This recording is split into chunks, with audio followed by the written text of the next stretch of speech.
Se nós vamos fazer contato com a pós-doutora em Ciência Política pela Universidade de Brasília, jornalista, pesquisadora no campo de mídia, política e gênero, além de integrante da Marcha Mundial de Mulheres no Rio Grande do Sul, Denise Mantovani. Bom dia, Denise.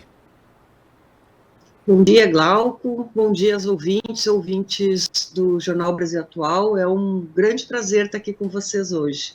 Prazer é nosso em recebê-la, Denise. E ontem nós tivemos a vitória do ex-presidente Lula, agora presidente eleito do Brasil, com um resultado aí que foi o mais apertado da história da pós-redemocratização, né? Na verdade, de toda a história da democracia brasileira. E temos aí, na verdade, uma eleição marcada por alguns ineditismos, né? Primeiro, foi a primeira vez que um ex-presidente e um atual mandatário acabaram se enfrentando num pleito presidencial e também nunca antes o atual ocupante da cadeira de chefe do executivo havia perdido uma disputa pela recondução, além de também ser aí a primeira vez que alguém vence 3 vezes em eleição direta, uma eleição presidencial. Como é que você viu esse resultado e que análise você faz desse pleito eleitoral, Denise? Bom, Glauco, primeira coisa que eu acho que é muito importante de a gente ressaltar é que a vitória do Lula, e vou usar um pouco as palavras dele ontem no discurso que fez na Paulista, ela é uma vitória que representa, de fato, um grande esforço e um grande envolvimento da sociedade brasileira em defesa da democracia, né? Acho que a vitória do Lula e a amplitude que teve a chapa em torno dele representa assim o limite que foi essa eleição, né? Não era e não foi uma eleição comum, né? Acirrada, como você bem colocou, e da forma como foi, porque a gente estava lidando com uma candidatura, e eu acho que eu já até comentei isso em outras oportunidades, do Lula, dentro dos parâmetros da democracia, e a candidatura do Bolsonaro, que era a implosão da democracia, né? Então, foi uma eleição de grande risco para o futuro do Brasil. Eu fico muito feliz, porque eu acho que o resultado da vitória do Lula, ela demonstra esse movimento que se agregou em torno dele, da sociedade brasileira. Acho que muitas barreiras, preconceitos, estigmas foram derrubados ao longo desse processo da eleição do primeiro e do segundo turno, para garantir a vitória dele.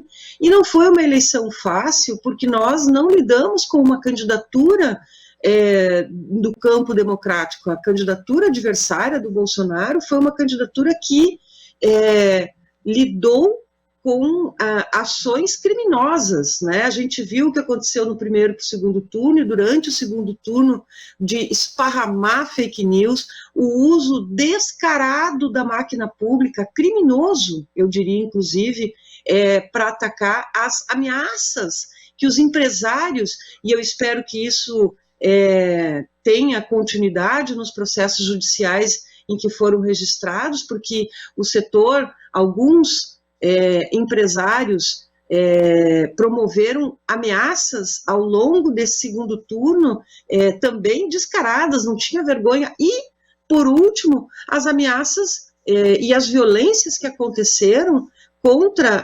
militantes e apoiadores da candidatura Lula ao longo desse segundo turno por parte dos apoiadores de Bolsonaro, o armamento, essa violência, a própria postura ameaçadora que foi adotada a partir de uma possível vitória do Bolsonaro, do que aconteceria depois. Então, eu acho que foi realmente, assim, concordo, uma eleição muito difícil,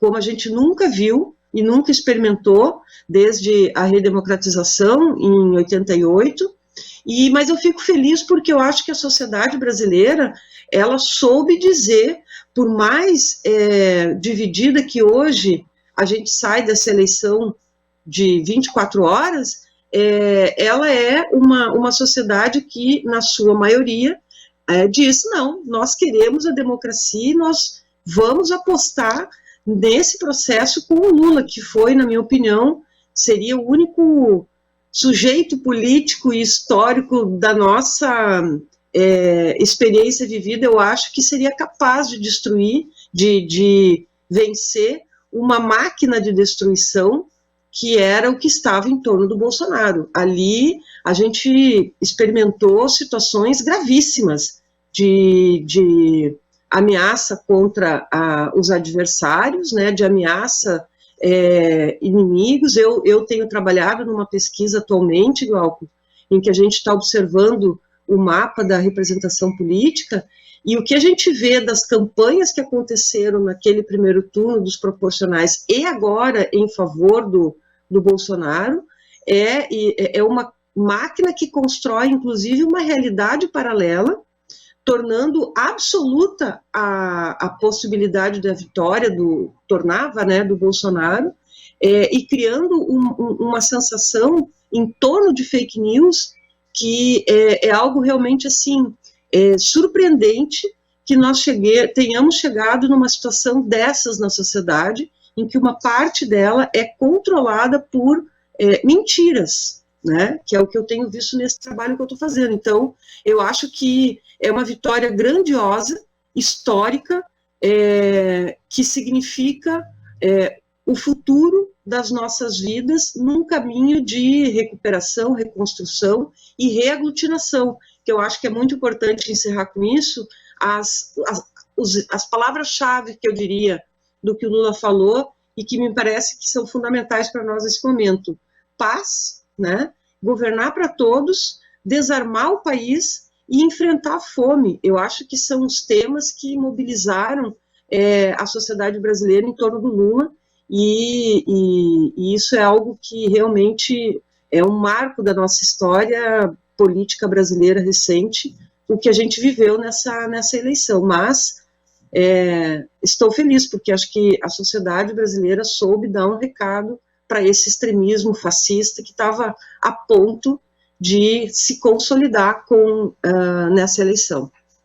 É interessante, né, quando você observa esse chamamento pela paz. Lula ali no seu discurso falou que nós somos um único povo, e às vezes a gente analisa as pessoas e pensa, né, se tem alguém que poderia ter ressentimento e rancor, é Lula, né, porque ele foi alvo de um processo fraudulento, ficou preso 580 dias por conta de um juiz parcial, e ainda por cima nesse processo eleitoral também foi alvo diversas vezes de muita fake news alimentada, inclusive com dinheiro público, com dinheiro ilegal. E, no entanto, ele não apresenta isso, né? Ele traz uma mensagem de união, uma mensagem que aponta realmente para uma espécie de pacificação. É um sentido muito distinto daquilo que a gente tinha com Jair Bolsonaro, que é alguém que sempre apela para a violência e para o discurso do ódio. Denise, como isso pode influenciar a população brasileira a partir de agora? Eu acho, Glauco, vou usar aqui uma figura de linguagem, mas eu acho que assim, nós vamos entrar vai ser necessário um processo de desintoxicação, né, de uma parcela importante da sociedade, que eu acho que a gente tem que ver da seguinte maneira: eu vejo que existe um núcleo bolsonarizado, extremista, que ele surge não de agora, mas ele toma expressão pública a partir ali de 2013, vem crescendo e se consolida como um grupo de extrema-direita, violento, que a gente tem esta representação hoje presente na política brasileira. É um dado da realidade que a gente vai ter que lidar. Mas eu acho que existe uma outra parcela da sociedade brasileira que ela foi levada a acreditar num conto da carochinha,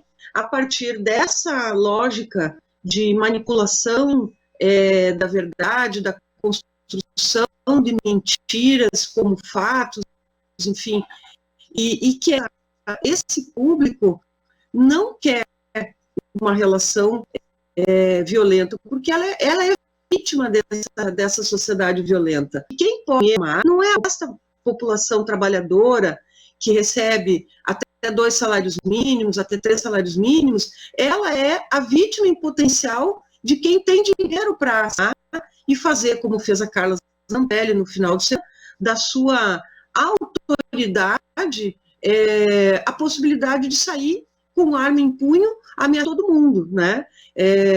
Não por acaso um homem negro. né? Então, assim, isso eu acho que é um fator que, aos poucos, eu acho que essa capacidade de liderança o Lula tem, vai ser necessário apresentar e mostrar para essas pessoas o equívoco que apostar, e que foi apostar numa candidatura da violência, que representa a violência, que representa a estupidez. Inclusive, eu ainda não me debrucei profundamente sobre esses dados, mas eu acredito que, pela fala do Lula ontem também, em relação às mulheres, foi um eleitorado muito importante para o Lula, porque eu também já tinha algumas vezes conversado com você sobre isso.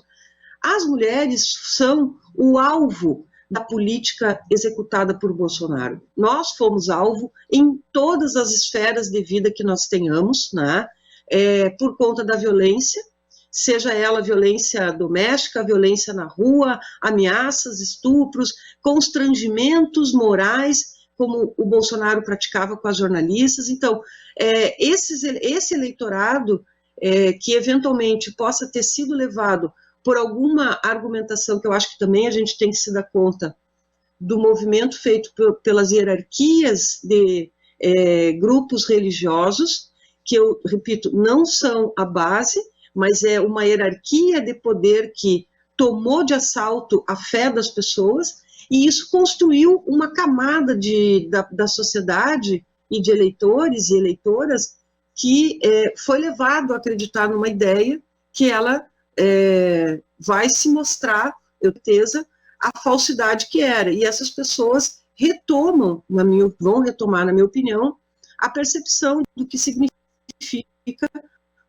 uma convivência num país em que o respeito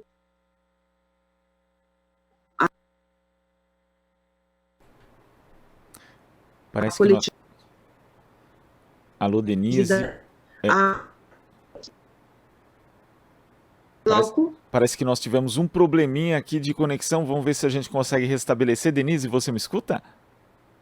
Te escuto. Ah, tá. Não, é que deu uma falhada. Mas, Denise, quando você fala das mulheres, eu queria que você analisasse o papel, né? Como ficam duas mulheres que foram alvo de muita misoginia, de ataques desse segmento político bolsonarista, mas não só, nesse período.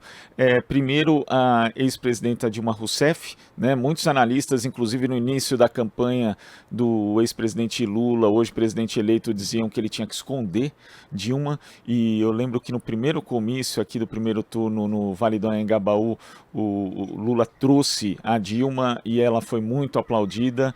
E também a presidenta do PT, Gleisi Hoffmann, que pegou a direção do partido no pior momento, talvez, da história do PT, né, com seu líder político preso, com a legenda sofrendo uma campanha muito forte, inclusive em veículos da mídia tradicional. Como é que você vê o papel dessas duas mulheres na vitória de ontem? É uma espécie de redenção para elas também? Eu concordo. Eu acho que a liderança da Gleisi e tanto o papel da Dilma são muito importantes nesse processo, porque, de alguma maneira, as duas também sofreram nesse período preconceito pela direção que a Gleisi, pela direção que desempenhava no PT, e a Dilma por toda a carga misógina que foi a derrubada do seu governo. Eu não concordo, e acho que, inclusive, as posições que sugeriam que se escondesse a Dilma, na minha opinião, tinham muito de machismo, né? Que é um olhar que sempre coloca nas mulheres a incapacidade de exercer o seu papel político de liderança política, né? Tanto a Dilma, na sua posição, quanto a Gleisi, como presidenta do PT, passaram por esse tipo de julgamento, né? E eu acho que o que elas expressam é a demonstração de que isso também é necessário de ser revisto, de ser questionado, inclusive porque, se a gente for ver como o Lula se comportou ontem, como foi o palco do Lula ali na Paulista, ele estava rodeado de várias mulheres, né? A Gleisi, a Dilma, tinha a Marina, a agora me fugiu, a Janja. candidata a presidenta também, a... Simone Tebet. Alô? Alô, Denise, é a Simone Tebet. A Simone Tebet, inclusive eu quero fazer um registro aqui, que eu acho que ela teve um papel nessa campanha fundamental, muito importante, porque ela conduziu, ela tomou à frente esse papel que era dado a ela de uma suposta terceira via divisionista, para se incorporar imediatamente na campanha do Lula. Então, eu acho que essas mulheres todas, Glauco, elas mostram e elas derrubam preconceitos machistas que a gente ainda tem dentro da política e que não só na direita, mas na esquerda também, a gente precisa combater esse tipo de comportamento preconceituoso, e elas estão mostrando a qualidade política que cada delas tem e como, na história, o seu papel nesse momento que nós estamos vivendo foi fundamental para a gente garantir essa vitória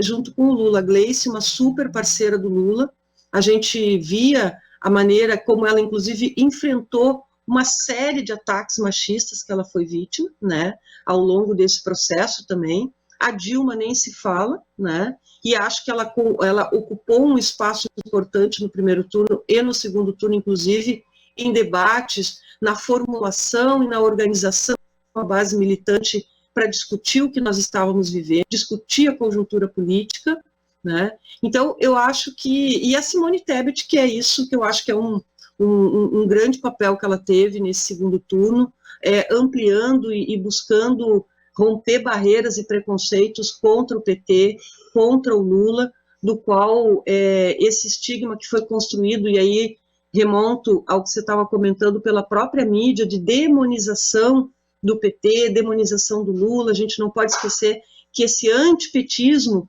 muito arraigado hoje nesta campanha eleitoral, ela também é uma sensação que não é, não é uma construção de agora, ela foi construída ao longo dos períodos em que o PT foi governo, pela própria mídia hegemônica, demonizando o PT, depois com a Lava Jato, como aliada da Lava Jato, e eu acho que essas questões, elas não devem ser colocadas no sentido rancoroso, mas a gente precisa aprender a lição dos riscos que a gente corre quando o sistema democrático, e aí eu incorporo a mídia no campo dessa sociedade civil ampliada, constrói uma guerra binária entre o nós e eles, que eles sempre dizem que é o PT que faz, mas não, sempre foi uma construção desta mídia hegemônica e que demonizou o PT. Então, quando nós chegamos nessa situação do tudo ou nada, que foi essa eleição,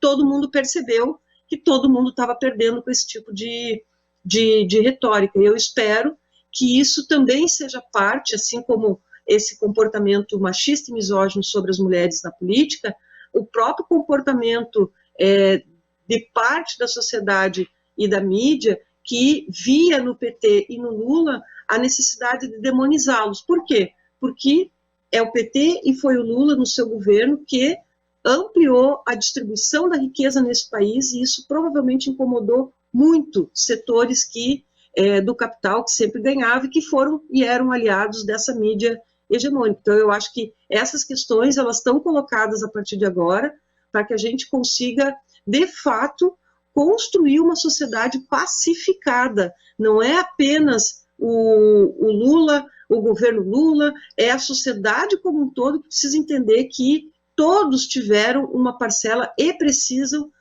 recuperar elementos que produziram esse risco enorme que nós vivenciamos na nossa democracia. Lógico, estou fazendo um recorte, porque isso também se relaciona com outros aspectos no mundo que nós estamos vivendo, mas dentro da nossa conjuntura política brasileira, esses aspectos precisam ser considerados para que a gente efetivamente avance para uma sociedade mais democrática, mais igualitária, com mais justiça social, porque a gente também não vivia a democracia ideal, ela é um processo em construção. Então, eu acho que é isso que a gente, nesse momento, precisa avançar. E nisso, as mulheres, eu não tenho dúvida, essas que nós citamos, Marina, Simone Tebet, Gleice, Dilma e tantas outras que se somaram nesse movimento, elas serão grandes referências dessa nova construção de uma política mais pacificada. E, Denise, pegando o gancho em duas coisas que você falou, na verdade, primeiro essa questão do estigma, do machismo, da misoginia, que mulheres na política acabam sendo alvo. Eu lembro de uma capa de uma revista semanal que ilustrava ali a presidenta Dilma Rousseff falando de supostos ataques de raiva que ela tinha. E é curioso porque Jair Bolsonaro tendo ataques de raiva públicos, né, dando mostras evidentes de descontrole, nunca teve uma capa dessa na mídia tradicional, né? E ontem, inclusive, né, o presidente, ainda presidente, não se manifestou, não falou com ninguém, inclusive o próprio candidato vitorioso ao governo de São Paulo, Tarcísio de Freitas, disse que não conseguiu conversar com Jair Bolsonaro, quer dizer, ele não consegue ligar, telefonar para cumprimentar um aliado dele que venceu a eleição no estado mais importante do Brasil. E essa figura não recebe críticas do mesmo tamanho. Eu fico imaginando se fosse a Dilma que tivesse um comportamento desse, né? Você acha que fica também uma lição para a mídia tradicional não só rever seu comportamento em relação às mulheres na política, mas também para não normalizar aquilo que na prática é extremismo, é fascismo? Eu acho que sim, Glauco. Eu espero, né? Infelizmente, assim, muitas vezes a tendência da mídia essa mídia tradicional é ajustar e seguir, vamos, que é um problema que eu acho que se produziu com a normalização da candidatura do Bolsonaro numa eleição como essa, né? Então, esta normalização, ela é um problema. Por exemplo, não é normal nós termos um governante que autoriza a construção de um modelo como o orçamento secreto. Não é normal que um governante tenha dado 100 anos de sigilo para tudo que houve de questionamento dentro do seu governo. Então, eu acho que essas questões todas, e também por isso que eu disse que o antipetismo, que é uma demonização de um segmento da política, digamos assim, da sociedade brasileira, esse antipetismo foi construído por esta lógica de normalizar uma guerra na política, né?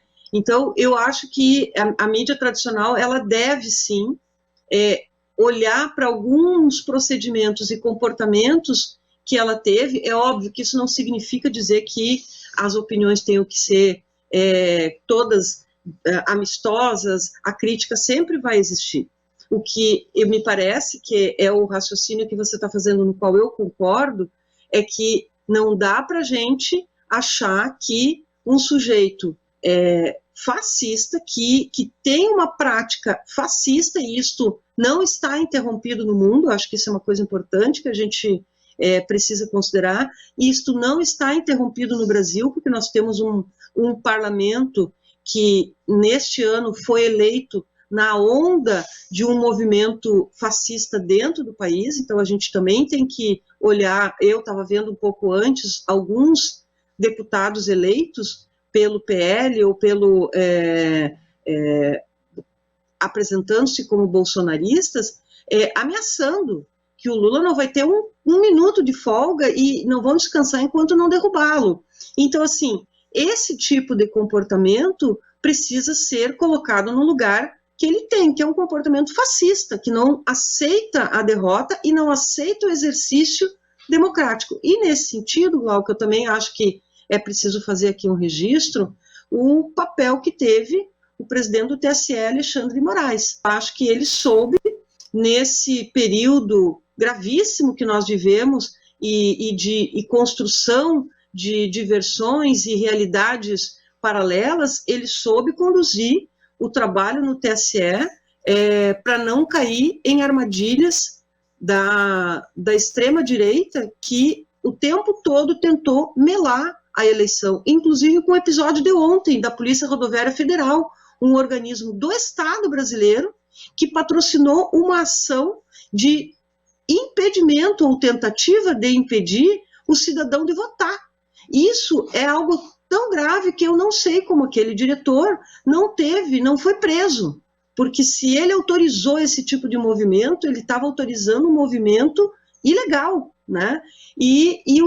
Acho que o Alexandre soube conduzir esse tipo de situação, que era o limite da gravidade, para que o pleito corresse normalmente. Então, eu acho que todas as esferas da sociedade civil têm que olhar para essa experiência que nós vivemos até aqui e conduzir-se de uma forma mais equilibrada, porque buscar a paz, como disse o Lula, e governar para todos, ele é um elemento relevante, mas esta pacificação, ela depende de outras esferas que fizeram um gesto de apoiar o Lula, né, dessa frente ampla de apoio ao Lula em nome da democracia, e que isso se sustente como uma frente ampla de apoio à governabilidade, porque o fascismo não terminou, né, e ele se reagrupa.